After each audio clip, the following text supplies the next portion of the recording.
Assalamualaikum warahmatullahi wabarakatuh.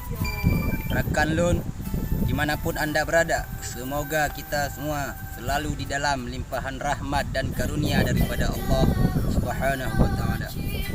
Pada kesempatan kali ini kita akan jalan-jalan sambil melihat satu meriam peninggalan tentara Jepang yang berada di Provinsi Aceh. Seperti apa meriamnya? Yuk ikuti.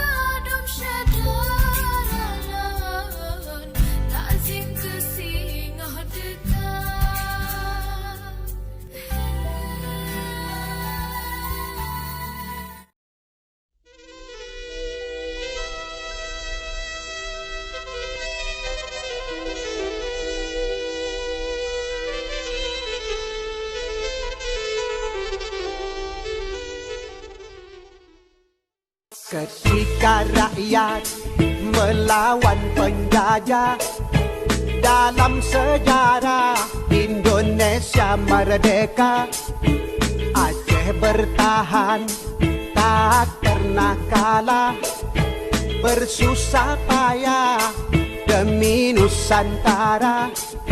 Soekarno-Hatta ke Aceh datang, mohon bantuan untuk bangun negara.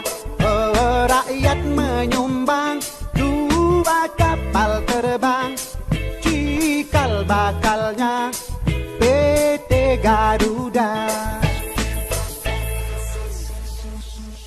Kala agresi Belanda kedua, Soekarno-Hatta ditawan Belanda.